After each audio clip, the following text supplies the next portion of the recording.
Oi, gente. Hoje nós estaremos apresentando, né, uma análise dos dados coletados através de um questionário aplicado com os alunos da EMBA, que é a Associação Emília Machado Bahia. Bom, a nossa equipe é composta por Luana Rodrigues, Wellington João, João Pedro Brandão, Victor Machado, que sou eu, Júlia Nascimento e João Fernando. Bom, antes da gente trazer, né, os nossos dados coletados através do questionário, nós trouxemos aqui um breve histórico da Associação Emília Machado Bahia. Bom, ela foi fundada por Emília Machado e faleceu em abril de 2022, e ela criou o projeto Jovens Pincentes, com o intuito de orientar jovens do bairro de Marechal Rondon quanto à primeira experiência no mercado de trabalho, sem fins econômicos. Ela é de caráter filantrópico, assistencial e sem cunho político ou partidário. O projeto iniciou com 15 jovens e já atendeu mais de 200 jovens de Marechal Rondon, do bairro de Marechal, e, e outros bairros também. E ela teve o início das suas atividades em novembro de 2017. Bom, e essa associação, ela tem como finalidade, né, prestar assistência às pessoas de baixa renda nas áreas de educação, saúde, trabalho, esporte, lazer e cultura. Tem como também finalidade reduzir danos para crianças, adolescentes, jovens, adultos e idosos, prestar assistência às pessoas deficientes quando possível, visando a sua inclusão na sociedade por meio da educação, da saúde, do trabalho, do esporte, do lazer e da cultura, assim como atuar na defesa dos seus direitos e de outras especialidades, deficiências físicas e mentais quando possível. E também, né, ela tem como finalidade capacitar adolescentes e jovens para se tornarem jovem aprendizes no mercado de trabalho. Bom, o nosso questionário ele teve como objetivo identificar as percepções e atitudes dos participantes em relação à temática da desinformação, das fake news, da deepfake e do letramento midiático, visando compreender como os participantes, né, que foram os alunos e alguns funcionários da EMBA, lidam com essas temáticas no cotidiano. Bom, nós dividimos o questionário em três partes para poder facilitar a coleta e análise de dados também e para deixar um processo da coleta de dados para os participantes um pouco mais tranquilo, mais fluido. Dividimos em três partes, que foram as perguntas de identificação, as perguntas objetivas e as perguntas subjetivas, né? E nós estaremos destrinchando cada uma dessas ao longo da nossa apresentação.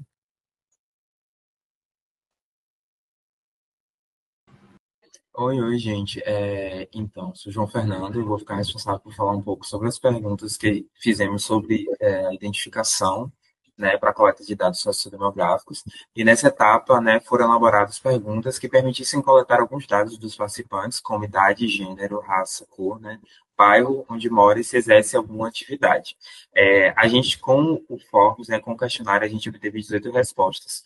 E como vocês já podem ver aqui, expostas em gráficos, a gente tem, quando questionado sobre a idade dos respondentes, que 66,7% dessas pessoas têm de 12 a 15 anos, quatro pessoas, que correspondem aos 22%, de 12 a, ou de 16 a 19, uma pessoa de 45 a 54 anos e uma pessoa de 55 a 64. Quando a gente pergunta sobre como você se identifica em termos de gênero, a gente obteve que 66,7% corresponde a 12 participantes do gênero masculino e 33,3% do gênero feminino, que corresponde a 6 respondentes. A gente perguntou, você se identifica com alguma cor ou etnia? E 55,6% que correspondem, né, a 10 pessoas se autodeclararam pretas, 33% pardas, que são 6 pessoas, e duas brancas, que são o 11,1%. Quando a gente questiona, pode passar. Quando a gente questiona em qual bairro mora, a maioria dos alunos eles moram no Marechal Rondon. Não só alunos, né? Mas os respondentes moram em Marechal Rondon mesmo, ou em bairros próximos, né? Como Pirajá, Bela Vista do Lobato, mas a maioria reside em Marechal. Em relação à atividade que exerce, temos que 15 dos 18 somente estudam, um trabalha e estuda, um não exerce nenhuma atividade e um apenas trabalha.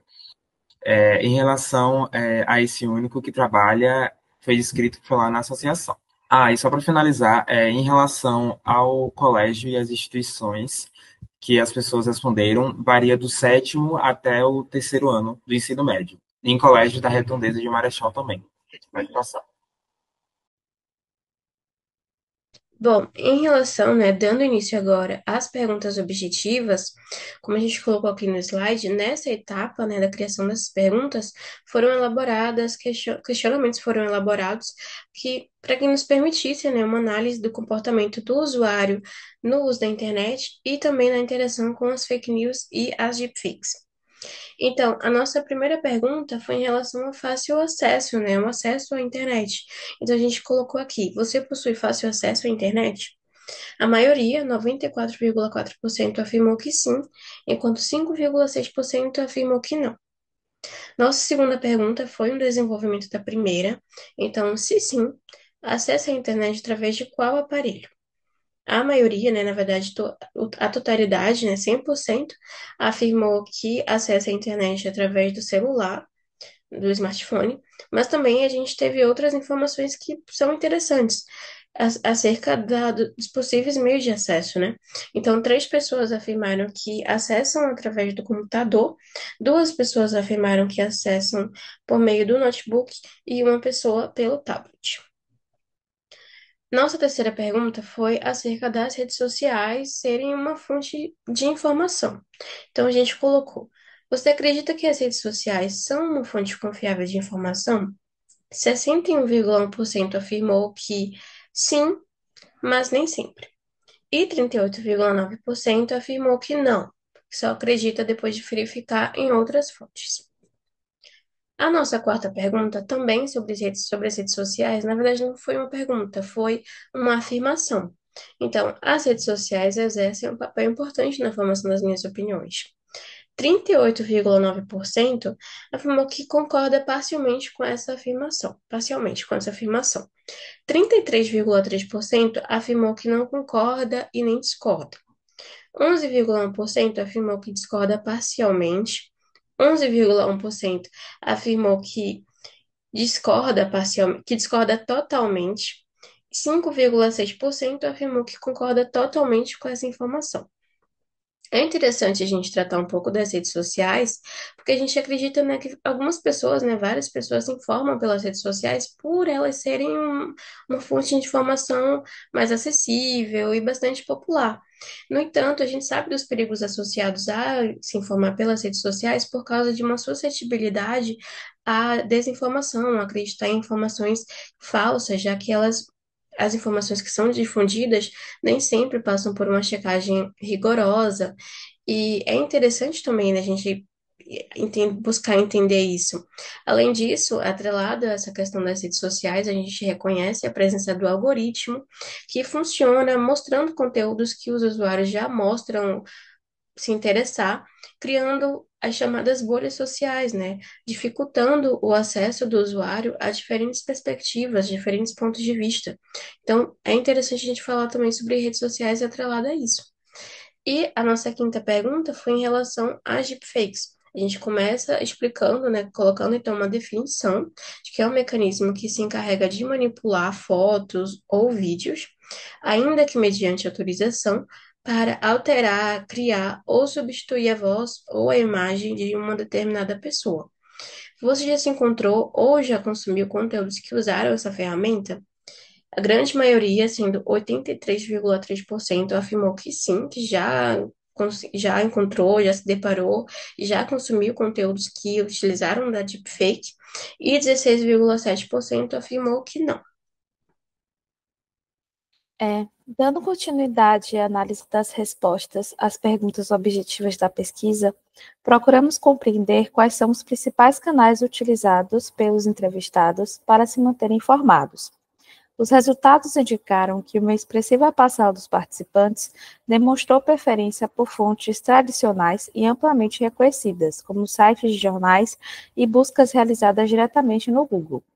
Plataformas que são frequentemente associadas à obtenção de informações mais confiáveis e organizadas.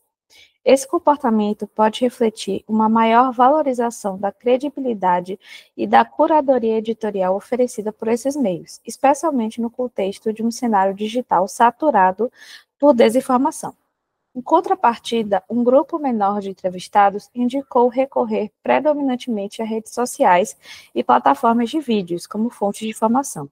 Embora esses canais tenham conquistado ampla popularidade devido à sua acessibilidade e dinamismo, a menor adesão observada pode ser atribuída a questões como a falta de filtros rigorosos de qualidade informativa ou a percepção de que esses ambientes são mais sustentáveis à propagação de fake news.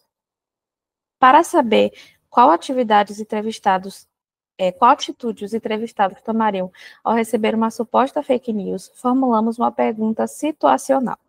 Ao receber um vídeo com o título "Brasil se torna o país mais violento do mundo", qual seria sua atitude? A questão teve como objetivo investigar não apenas a percepção dos participantes sobre o conteúdo, mas também suas práticas em relação ao consumo e compartilhamento de informações potencialmente falsas. A maioria, correspondente a 72,2% dos entrevistados, declarou que buscaria confirmar a veracidade do vídeo consultando sites jornalísticos confiáveis, demonstrando um senso crítico alinhado à valorização de fontes de informação reconhecidas. Esse dado sugere que, para muitos, a validação das notícias é um passo indispensável, antes de qualquer outra atitude, especialmente em temas sensíveis como a violência.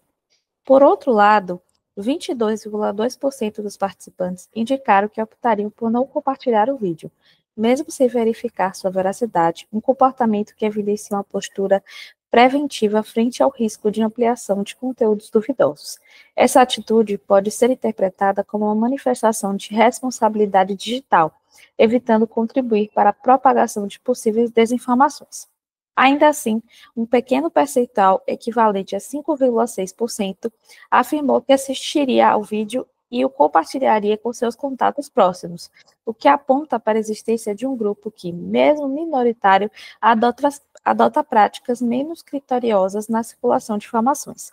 Esse comportamento pode estar relacionado à falta de conscientização sobre os impactos da disseminação de fake news ou à confiança excessiva nos conteúdos recebidos. Esses dados evidenciam a importância de iniciativas voltadas à educação midiática e digital, incentivando práticas mais responsáveis no consumo e na distribuição de informações, especialmente em um contexto em que a desinformação pode ter consequências significativas.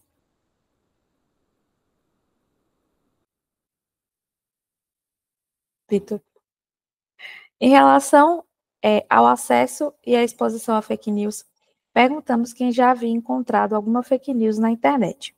As respostas revelaram um cenário preocupante, indicando que a disseminação de desinformação e a realidade amplamente reconhecida pelos usuários da rede, a maioria dos participantes, correspondente a 78,8%, confirmou já ter se deparado com fake news online. Esse dado reflete a ambiguidade desse fenômeno no ambiente digital, destacando como a facilidade de compartilhamento e a ausência de análise rigorosa em diversas plataformas contribuem para a circulação de conteúdos enganosos. Além disso, tal percentual evidencia uma conscientização crescente por parte dos usuários em identificar materiais cuja veracidade é questionável, o que sugere algum nível de alfabetização midiática entre os respondentes. Por outro lado, um grupo menor, representando 22,2%, afirmou nunca ter encontrado fake news durante sua navegação. Embora esse dado possa indicar uma exposição limitada ao fenômeno, é possível também que essa parcela tenha dificuldade de reconhecer conteúdos desinformativos, especialmente considerando a sutileza com que algumas fake news são elaboradas para parecerem legítimas. Esses resultados reforçam a necessidade de fortalecer ações educativas voltadas para o desenvolvimento do pensamento crítico e para a promoção de habilidades de checagem de informações, diante da magnitude do impacto das fake news na formação de opiniões e na tomada de decisões. Torna-se imprescindível preparar os usuários para navegarem de forma consciente em um ambiente digital cada vez mais complexo e desafiador. Na penúltima pergunta, buscamos explorar as atitudes dos entrevistados frente à desinformação, especificamente no que diz respeito à prática de desmentir fake news. A pergunta formulada foi: você já desmentiu alguma fake news? As respostas obtidas refletem a diversidade de comportamentos diante do desafio de combater a circulação de conteúdos falsos. Os dados indicaram um embate entre dois grupos de respondentes. 38,9% afirmaram que nunca desmentiram uma fake news, indicando uma postura de não intervenção direta na correção de informações falsas, mesmo que possam tê-las identificado. Esse dado pode estar associado a fatores como falta de interesse, desconhecimento sobre como agir ou até mesmo desmotivação diante do impacto limitado que a desmentira de uma pessoa pode ter em contextos de ampla disseminação de desinformação. Um percentual equivalente também de 38,9% declarou que, embora tenham identificado fake news, não tomaram a iniciativa de desmenti-las. Essa resposta sugere uma consciência crítica sobre a presença de desinformação, mas, ao mesmo tempo, aponta para a existência de barreiras que impedem o engajamento ativo, como receio de conflito com outros usuários ou descrença na eficácia de desmentir tais conteúdos. Por outro lado, um grupo menor, representando 22,2% dos entrevistados, afirmou que já desmentiu fake news em alguma ocasião. Essa parcela mais proativa demonstra o maior envolvimento na tentativa de conter a propagação de conteúdos falsos, assumindo papel ativo na busca por um ambiente informacional mais confiável. Tal comportamento, ainda que minoritário, é relevante para ilustrar a importância de indivíduos dispostos a confrontar a desinformação em seus círculos sociais ou nas plataformas digitais. Na última pergunta objetiva, questionamos se os entrevistados acreditam que as plataformas de redes sociais estão fazendo o suficiente para combater fake news e deepfake. A maior parte dos participantes, representando 66,7%, afirmou que as redes sociais estão fazendo algo para combater a desinformação, mas é que ainda há espaço para melhorias. Essa resposta demonstra uma percepção de que, embora as medidas estejam sendo implementadas, como a aplicação de algoritmos para identificação de conteúdos falsos, uso de verificadores independentes e a sinalização de postagens problemáticas, essas ações não são consideradas plenamente eficazes ou abrangentes. A complexidade do problema, aliada à velocidade com que fake news e deepfakes se propagam, pode explicar esse sentimento de que as iniciativas ainda são insuficientes para acompanhar a magnitude do desafio. Por outro lado, uma parcela significativa, correspondente a 33,3% dos entrevistados, respondeu que as plataformas não estão fazendo o suficiente.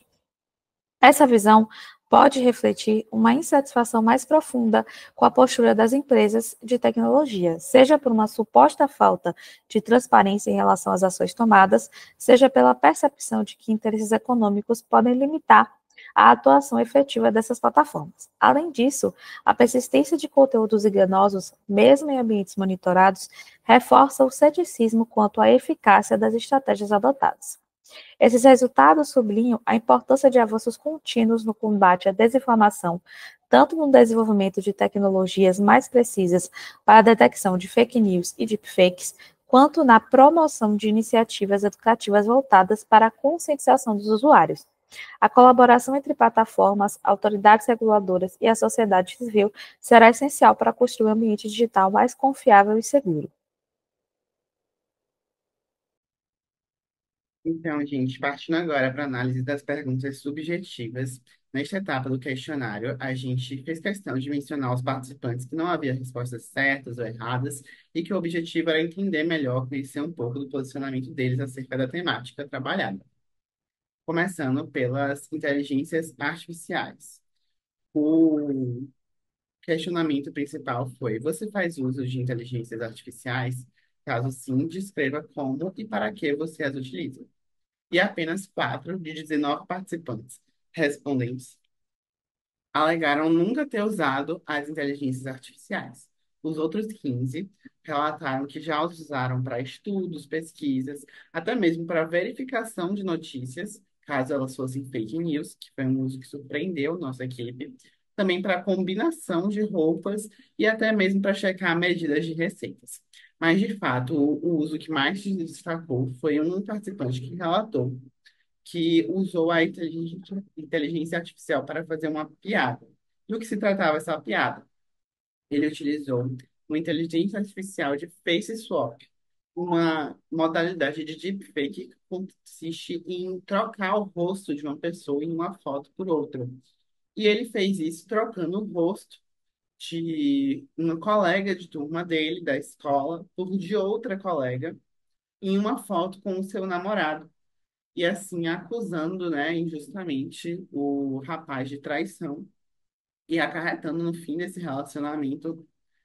E a gente pode ver o quão perigoso, quão danoso pode ser o uso irresponsável das inteligências artificiais para adolescentes que não têm nenhum tipo de educação sobre esse tema sendo tratado nas escolas, nos currículos.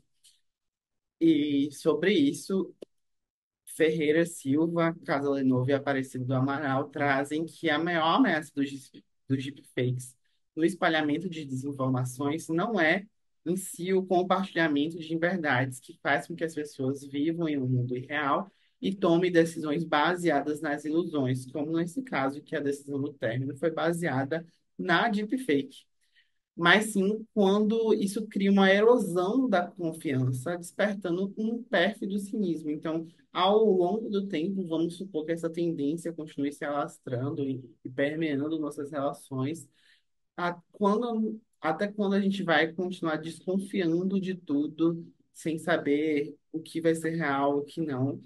Isso é uma perspectiva muito alarmante para o futuro, né? Sobre as fake news, a partir da pergunta, você considera que as fake news influenciam a opinião e o comportamento dos indivíduos em relação ao consumo de notícias e a visão sobre o cenário político do país? 16 dos 19 respondentes concordaram com a afirmativa, um afirmou não saber responder e dois discordaram. Algumas considerações que os respondentes trouxeram foi que as fake news conseguem manchar ou até mesmo arruinar a reputação de alguém ou mudar a opinião de indivíduos sobre determinados assuntos. Uma notícia falsa gera uma desinformação, e uma desinformação afeta um grupo, e isso afeta drasticamente uma sociedade. Então, a reação em cadeia, né, que começa com um indivíduo, afeta o grupo e depois toda a sociedade, e influencia na ansiedade. A pessoa fica ansiosa com a notícia falsa. Então, um dos nossos respondentes também trouxe a questão da saúde mental atrelada à fake news. E, com certeza, a resposta que mais se destacou foi um participante que relatou que um familiar seu quase teve depressão devido a fake news com as fotos dele sendo veiculadas. E a gente traz, né, esse golpe que é muito comum de veicular fake news com foto das pessoas acusando-as injustamente de crimes, e a PM até alertou para o golpe do falso integrante do PCC ou de qualquer outra facção criminosa que entre em contato, alegando que você está dedurando a facção e que ele vai veicular sua imagem em grupos da facção, ameaçando e tentando extorquir o seu dinheiro. Não é mais, na verdade, não passa de um golpe, né? Um golpe ameaçando essa fake news. E nesse caso do respondente, o familiar dele tinha sido vítima de um golpe semelhante, e isso acarretou prejuízo significativo para a saúde mental dele. Também questionamos acerca da infodemia, e a gente já trouxe, né, uma breve explicação na própria pergunta, falando: a infodemia trata-se do grande fluxo das mais diversas informações sobre determinados assuntos que podem se multiplicar de forma muito rápida em um curto intervalo de tempo. Já ouviu falar desse termo? E para você, qual o perigo associado à infodemia? Nenhum dos 19 respondentes havia ouvido falar sobre esse termo. Então, a pergunta também foi uma forma deles estarem se aproximando desse conceito, né? Mas eles souberam enumerar os riscos associados a esse conceito que a gente tinha acabado de explicar nessa breve resumo, na pergunta mesmo. As respostas que se destacaram foram que o perigo é bem grande, ainda mais quando associado a doenças, por exemplo, no caso da Covid-19. O perigo é quando o volume é tão grande que não dá para reconhecer quais são as notícias falsas, quais são as fakes, e o perigo é pôr em risco a vida de um inocente. Essa resposta pode dizer tanto em relação a como a gente viu na resposta passada, de serem veiculadas fake news com o rosto das pessoas, e isso acabar gerando crimes, quanto também no caso da desinformação em relação à saúde, né? Porque quando você vem com informação falsa de que a vacina é nociva, de que a vacina traz certas consequências que são irreais, você está prejudicando a saúde daquela pessoa e também colocando a vida dela em risco. E aí, sobre isso, Nelson Pinheiro Freire traz que a pandemia de desinformação insuflada pelas redes sociais e pelos aplicativos de mensagens instantâneas demanda uma resposta integrada e coordenada em nível global por parte das instituições e dos especialistas. Na prática, isso significa monitorar informações, estimular a alfabetização sobre saúde e ciência, incentivar processos de aprimoramento das notícias, traduzir o conhecimento científico e fazer checagem e revisões sistemáticas para minimizar os fatores de distorção e desinformação. O enfrentamento às fake news também foi o norteador de uma das nossas questões. Quando a gente questiona, você conhece exemplos de meios efetivos já adotados pelas grandes e pequenas empresas para o controle da disseminação de fake news, de fakes, e quais outros e ainda podem ser adotados na sua opinião? Apenas 3 de 19 respondentes conheciam meios de enfrentamento a fake news, e eles chegaram a propor alternativas, como a limitação das interações nas redes sociais e o aprimoramento dos filtros de conteúdo, colocar uma inteligência artificial para identificar imediatamente quando a fake news é lançada. Então, né, tirar essa responsabilidade dos usuários e colocar sobre uma inteligência artificial usada para o bem, para esse fim que seria benéfico para a sociedade. E outro trouxe que as próprias plataformas têm canais de denúncia, mas esses canais dependem da denúncia do usuário. E ele acredita que esse papel deveria ser dos avaliadores da própria plataforma. Então, gente, como a gente pode ver, os nossos respondentes trouxeram várias contribuições sobre o tema, que o nosso colega vai ajudar a gente a entender melhor com a conclusão. Chegou com esse trabalho de que é bem importante nesse cenário de quando a gente investiga, quando a gente entende o uso das inteligências artificiais e principalmente dessas ferramentas desenvolvidas, né? Quando a gente fala do deepfake, quando a gente fala sobre as fake news como um todo, a gente percebeu que é um trabalho que para a gente foi muito importante porque a gente tratou de um recorte social muito primordial nisso. Basicamente o público-alvo dessas ferramentas, digamos assim. Porque nós estamos lidando principalmente com jovens, que são as pessoas que estão se letrando digitalmente, e com as pessoas que estão responsáveis pela educação dele. Então nós pegamos recursos sociais, que ainda que você tenha um salto geracional, né, ou vários saltos geracionais a TV, são pessoas que estão vinculadas nessa ferramenta de educação. Então isso faz muita diferença, porque você justamente entende como isso está funcionando, seja do ponto de vista de quem educa, como o de quem recebe a educação. Então a gente tentou encapsular esse trabalho, que é extenso, ele tem dados relevantes que têm que ser levados em consideração, em 5 tópicos, que vão ser tópicos que para a gente foram os que chamaram mais atenção. Foram as ferramentas ou os assuntos que mais se destacaram.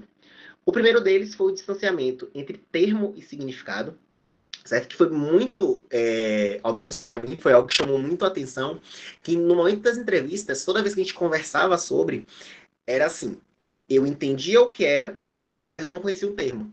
Infodemia, que foi explicado pelo colega João Pedro, foi um dos maiores nesse cenário. Se sabia claramente o que era, se entendia 100% o que era quando a gente explicava o significado, mas o nada. Então, passava muito por aquilo de você ausência de letramento digital, tanto formal, né, daquele modelo de escola, mesmo de você aprender de uma forma bem, como até de uma forma mais natural, dentro daquele universo, de uma forma mais informal, né? Era aquela coisa, você percebia que o uso do ambiente informacional, ele era muito mais intuitivo do que didático, ou mesmo que educativo.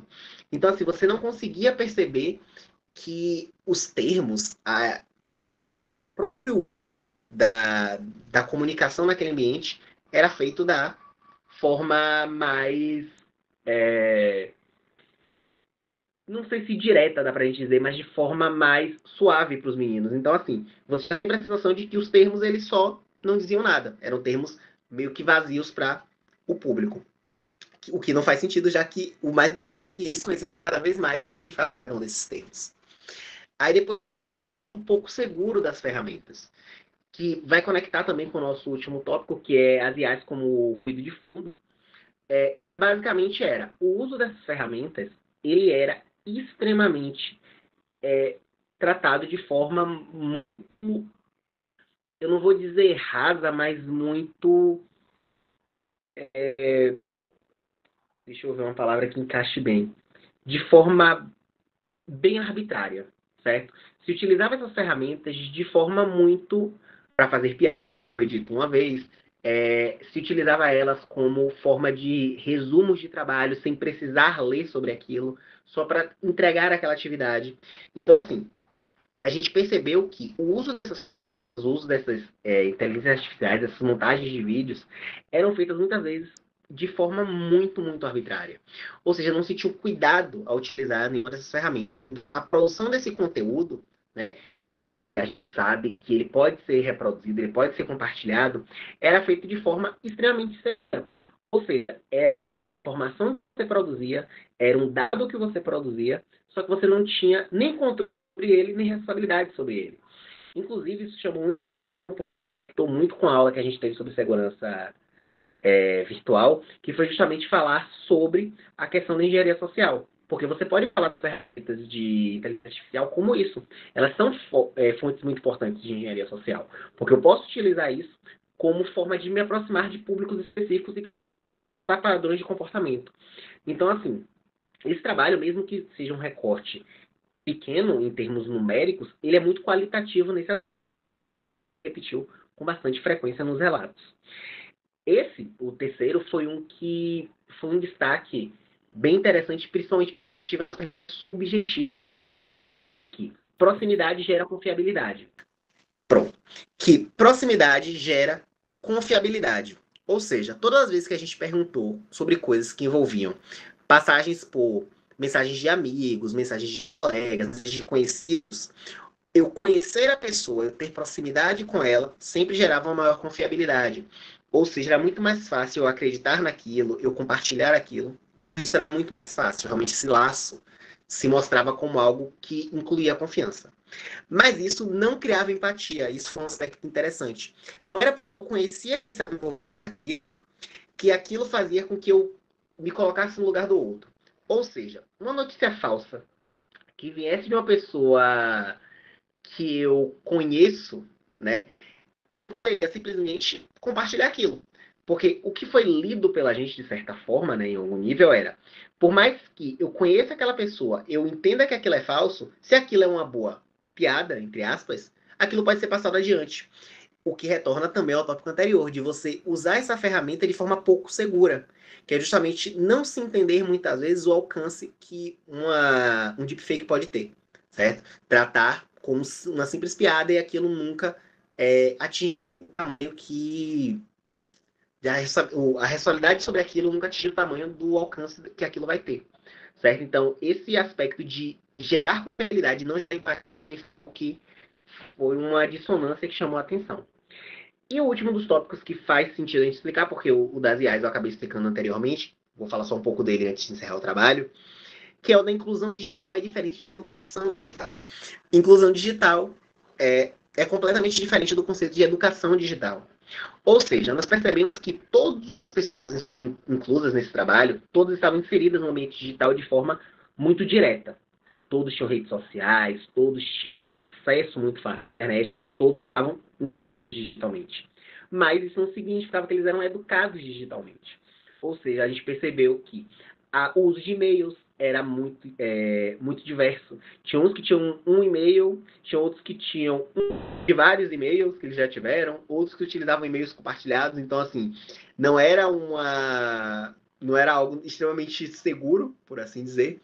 Então, assim, foi observado que estarem nesse ambiente digital não faz com que eles sejam educados digitalmente, que eles entendam as ferramentas como elas devem ser utilizadas, como os ambientes devem ser tratados, como a identidade digital não é a mesma coisa da identidade real deles, certo? Que existem alguns cuidados que você tem que ter a mais, algumas observações que você tem que ter a mais, e principalmente o quanto esse aspecto de confiabilidade não é algo que você gera apenas de falar, que a confiabilidade é algo que exige certificados, certo? E principalmente, como eu falei anteriormente, o uso do termo. Era a completa ausência do uso de termos específicos. Porque esses termos, de novo, estavam muito distantes. Você não conseguia notar uma educação digital, você não conseguia perceber pessoas letradas digitalmente nesse ambiente, justamente porque você tinha a ausência do conhecimento sobre termos específicos. E, mais do que nunca, era você utilizar todas essas ferramentas e não entender o alcance que elas podem ter. E por mais que soe repetitivo, muitas vezes, porque todos os trabalhos eles vão tratar desse tema, é algo extremamente marcante justamente pelo recorte social que a gente está trabalhando. Como eu falei antes, nós estamos lidando com jovens, nós estamos falando de pessoas que estão inseridas na sociedade como força de trabalho, como uma nova, querendo ou não, renovando a sociedade, que vão estar nesse ambiente digital há muito tempo, né? Porque hoje, quando a gente fala sobre esses jovens, são jovens que estão inseridos aos 13 anos, eles já estão inseridos há 5 anos, pelo menos, dentro desse ambiente digital, tendo mídias próprias, certo? Porque muitos desses meninos, eles têm redes sociais próprias, não são redes supervisionadas ou coisas assim, que não estão tendo essa educação digital. Ou seja, eles criam um ambiente que já é bastante inóspito, ainda mais assim. Então, o ambiente digital, ele acaba se retroalimentando dessa forma. Eu acabo inserindo dentro desse local jovens que não estão educados digitalmente, que aí vão estar nesse ambiente gerando esse tipo de dados, gerando esse tipo de massa, podemos dizer, que possa ser movimentada justamente em busca dos interesses dos grandes conglomerados. E só para encerrar, as IAs como ruído de fundo, eu já falei antes, mas só para complementar, é justamente isso. Elas estarem em todas as partes, se conhecer todas elas, que hoje, basicamente, todas as redes sociais têm ou uma IA ou um algoritmo extremamente viciado ou extremamente viciante, aquele que vai lhe prender naquela rede social por muito tempo. Então, assim, elas estão o tempo todo cercando todos os ambientes digitais. E mesmo assim, existe pouquíssima discussão sobre elas e principalmente sobre como elas funcionam, como elas agem, como elas são programadas. O trabalho, então, conclui, né, que apesar de termos alguns avanços em termos de maior inserção digital das camadas entre todas as camadas sociais, nós percebemos também que esse letramento digital ele não tem chegado principalmente ao público mais importante que ele deveria ter chegado. E é isso.